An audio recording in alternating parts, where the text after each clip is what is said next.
Ito na yung ano ko, tinapon ko na, sinalat ko na yan na siya, clear na. Pag hindi namin naubos yan, itatago ko. Yan yung ano ng alaga ko, pagkain niya.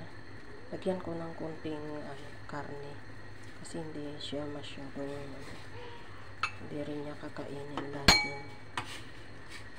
Yung gulay, at saka ganyan din yung pagluto ko ng kanilang kinakain. Pag nandito yung mga amo ko. Tapos, yung macaroni namin, lagay mo na dyan sa loob. Okay na. Ako rin, yung gulay ko, medyo marami kasi kunti lang yung gulay na kinakain ng alaga ko. Basta pag nandito yung mga amo ko, ganito yung niready ko, ganito rin din yung kakainin nila. Ganyan lang po, flex ko lang yung pagkain namin ng alaga ko.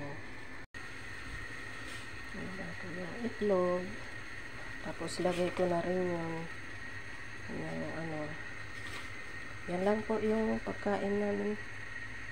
Madali lang. Napakadali. Kasi naipakulo ko na yung noodles. Ganyan lang po. Thank you for watching. God bless.